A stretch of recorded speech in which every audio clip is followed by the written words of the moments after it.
ایک دم ایک پینک سی ہو گئی. سب نے فیصلہ کیا جی وبا پھیل رہی ہے. وہ شکر ہے میری بات سن لی. اس کے بعد حالانکہ میرے اوپر بڑی تنقید ہوئی کہ جی دیکھیں ہندوستان میں اس نے نریندر مودی نے کر دیا لاک ڈاؤن. اس نے وہ لاک ڈاؤن کیا جو لوگ میرے سے توقع کر رہے تھے میں کروں. اللہ کا شکر ہے میں نے پریشر ریزسٹ کیا اور نہیں کیا. وہ آج ہندوستان کے اندر جو غربت پھیلی ہے کوئی اندازہ ہی نہیں لگا سکتا کہ کتنے لوگوں کا کیا حال بنا ہے.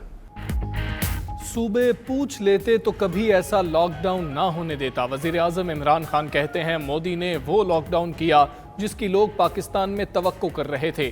لاک ڈاؤن سے بھارت میں 34% شہری متاثر ہوئے. پاکستان میں صورتحال دیکھ کر ریلیف فنڈ شروع کیا. احساس کیش پروگرام نے لوگوں کو ریلیف دیا. آئندہ ماہ مشکل مہینہ ہے. ٹائیگر فورس کو جگہ جگہ بھیجنے لگے ہیں.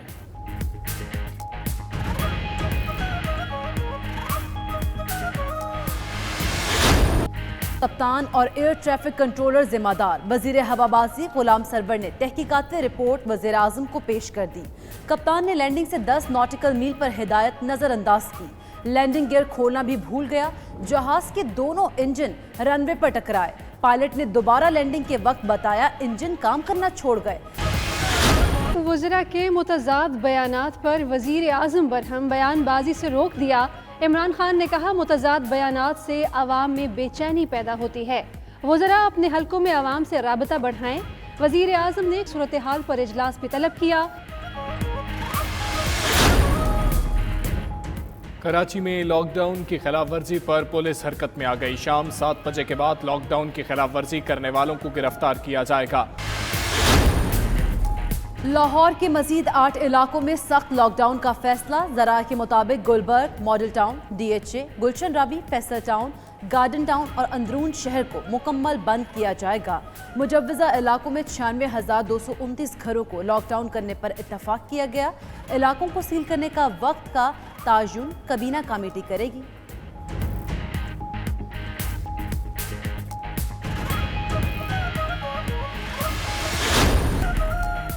منافع خوروں نے مریضوں کے لیے سانس لینا بھی مشکل بنا دیا. ملک بھر میں آکسیجن سلنڈر نایاب. 7 سے 8 ہزار میں ملنے والا سلنڈر 25,000 روپے کا ہو گیا. ریفلنگ کے نرخ بھی کئی گنا بڑھ گئے.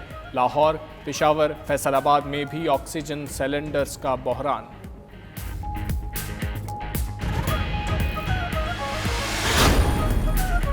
حکومت کو عددی اکثریت برقرار رکھنے کا چیلنج درپیش. تحریک انصاف پہلے بی این پی کو منا نہ پائے، پھر جے ڈبلیو پی نے بھی خطرے کی گھنٹی بجائی. 1 ہفتے میں مطالبات پورے نہ ہوئے تو راہیں جدا کر لیں گے. جمہوری وطن پارٹی کا وفاقی حکومت کو الٹیمیٹم. شاہ زین بگٹی کہتے ہیں پی ٹی آئی حکومت نے ایک بھی وعدہ وفا نہیں کیا.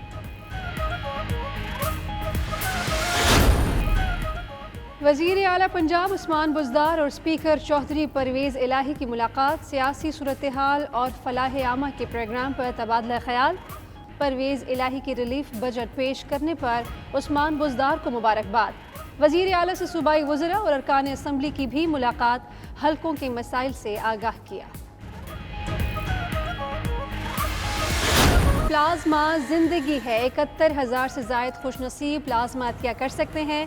میئر کراچی، حیدرآباد اور اسلام آباد کے ڈاکٹرز کی بھی پلازما عطیہ کرنے کی اپیل. اداکار احسن خان، ماڈل ہنا ملک، گلوکار مسکان، کرکٹر احسان عادل اور عالیہ ریاض بھی 92 نیوز کی مہم کا حصہ بن گئے.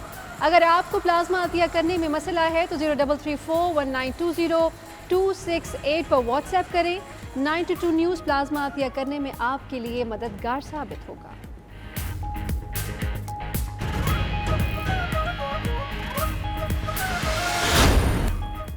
دورہ انگلینڈ کے لیے پاکستانی اسکواڈ کی پہلے مرحلے کی ٹیسٹنگ مکمل. کھلاڑیوں اور آفیشلز کے راولپنڈی، لاہور، پشاور اور کراچی میں ٹیسٹ ہوئے.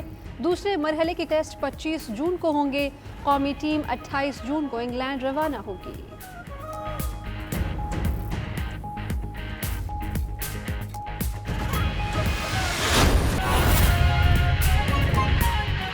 پاکستان کی جو پاکستان کی قوم کا جو جذبہ ہے پیسہ دینے کا، شاید کوئی بھی نہیں اس کو پوری طرح سمجھتا جو میں سمجھتا ہوں. کیونکہ یہ میرے لیے بھی جب میں شروع ہوا پیسے اکٹھے کرنے تو یہ میرے لیے بھی ایک بڑا ایک عجیب میری زندگی میں ایک تجربہ تھا کہ میں سوچ کچھ اور رہا تھا اور ہوا کچھ اور. سوچ یہ رہا تھا کہ میں پاکستان کے اس اسکول میں گیا جدھر سب سے امیر پاکستانی پڑھتے تھے. تو میں تو سمجھ رہا تھا کہ ادھر سے پیسہ میں اکٹھا کر لوں گا کیونکہ سارے امیر لوگ تھے. لیکن آخر میں پیسہ مجھے عام لوگوں نے دیا. وہ لوگ جو بھی آپ نے بات کی خورشید نے کہ جو چھوٹی ڈونیشن یہ جو ہمارا 4.5 ارب روپیہ پرائم منسٹر ریلیف فنڈ میں ہے، اس میں 50% چھوٹی ڈونیشنز ہیں، تو عام لوگوں نے ڈونیٹ کیا. تو یہ ایک ہمارے ملک کی بہت بڑی طاقت ہے جو ہم ریئلائز نہیں کرتے. ہمارے ملک کے جو لوگ ہیں ان میں بہت بڑا جذبہ ہے خیرات دینے کا، اور یہ اس لیے ہے کہ یہ اللہ میں مانتے ہیں اور آخرت میں مانتے ہیں. کیونکہ مجھے شروع میں نہیں سمجھ تھی کہ میں سوچتا تھا پیسے والے لوگ تو پیسے نہیں دے رہے، تو عام آدمی پیسے دے رہا ہے جس کے پاس ہے ہی کچھ نہیں اور کم ہے. تو پھر میں نے ریئلائز کیا کہ یہ ہماری قوم کا جو اللہ سے کنیکشن اور آخرت سے ہے، اس کی وجہ سے لوگ پیسہ دیتے ہیں. تو جو مجھے سب سے زیادہ پیسہ، اور میں 30 سال میں کسی نے اتنا پیسہ پاکستان میں اکٹھا نہیں کیا جو میں نے کیا، تو جو ہمیشہ میں نے دیکھا سب سے زیادہ پیسہ وہ لوگ دیتے ہیں جن میں اللہ میں ایمان اور آخرت میں ایمان ہے. اور یہ میرے لیے آہستہ آہستہ میں نے ڈسکور کیا. جب پاکستانی قوم کا کبھی بھی کوئی چیلنج آیا، ایک تو میں نے جب لوگوں کے پاس کیا کہ کوئی کینسر ہاسپٹل ہی ہمارے ملک میں، کینسر کا مریض اتنا مہنگا علاج افورڈ کر ہی نہیں سکتا عام آدمی، تو اس کے لیے ایک ایسا ہاسپٹل چاہیے کہ پیسے والے لوگ بھی باہر نہ جائیں، اور جو یہاں ہیں ان کو بھی، بیچارے غریب لوگوں کو جو افورڈ نہیں کر سکتے، ان کا مفت علاج ہو. بڑا چیلنج تھا. یہ کہیں بھی دنیا کے اندر یہ ایکسپیریمنٹ کامیاب نہیں ہو جو شوکت خانہ میں. لوگ ریئلائز نہیں کرتے کہ یہ ایک معجزہ ہے کہ کینسر ہاسپٹل جدھر سب سے مہنگا علاج ہے، وہاں 75% مریضوں کا مفت ہر سال علاج ہوتا ہے. اور وہ علاج ہوتا ہے جو کہ ڈیولپڈ ملکوں کے کینسر ہاسپٹلز وہ افورڈ نہیں کر سکتے کہ 75% مریضوں کا مفت کینسر کا علاج کرے. تو وہ اس لیے ہوتا ہے کہ انہی لوگوں نے کینسر ہاسپٹل بنایا، پاکستانیوں نے، اور یہی لوگ اس کو چلا رہے ہیں. اور جو ہاسپٹل 70 کروڑ روپے میں بنا تھا، آج اس کا خسارہ 75% کینسر کے مریضوں کا مفت علاج کرنے میں جو اس کا خسارہ ہے سالانہ، وہ 12 ارب روپیہ ہے.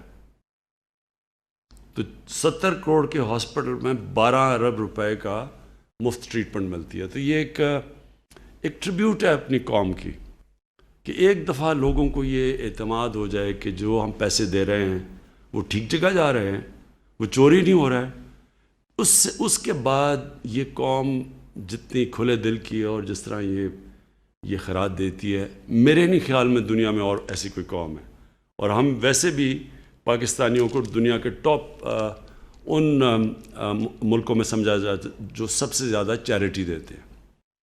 تو اب میں اپنا دوسرا تجربہ آپ کو بتاتا ہوں کہ جب زلزلہ آیا 2005 میں اور فلڈ آیا 2010 میں. فلڈ آیا تو میں نے وہ سارا جو علاقے دیکھے نیچے تک دریائے سندھ کے ساتھ، وہاں بھی لوگوں کی کمی نہیں تھی. لیکن پرابلم میں نے ایک چیز دیکھی کہ ایک جگہ ساری دنیا پہنچ جاتی تھی جب پتہ چلتا تھا، مثلا بالا کوٹ پتہ چلا جی بالا کوٹ بالکل ڈسٹروائے ہو گیا. تو مجھے یاد ہے میں دوسرے دن جب بالا کوٹ کیا تو 3 میل کا ٹریفک جیم تھا. بالا کوٹ 3 میل تک لوگ گاڑیوں میں سامان لے کے جا رہے تھے دینے کے لیے. اور پھر جب میں نے زیادہ اسی زلزلے کے علاقوں میں پھرا تو پتہ چلا یہ کہ جدھر تو لوگوں کو سنتے تھے سنی سنائی باتوں پہ، وہاں تو لوگ پہنچ جاتے تھے، لیکن جدھر نئی لوگوں کو پتہ چلتا تھا وہاں بیچارے لوگ بھوکے، کوئی گاڑیاں لوٹ رہے ہیں، وہ بیچارے بھوک سے برے حال تھے.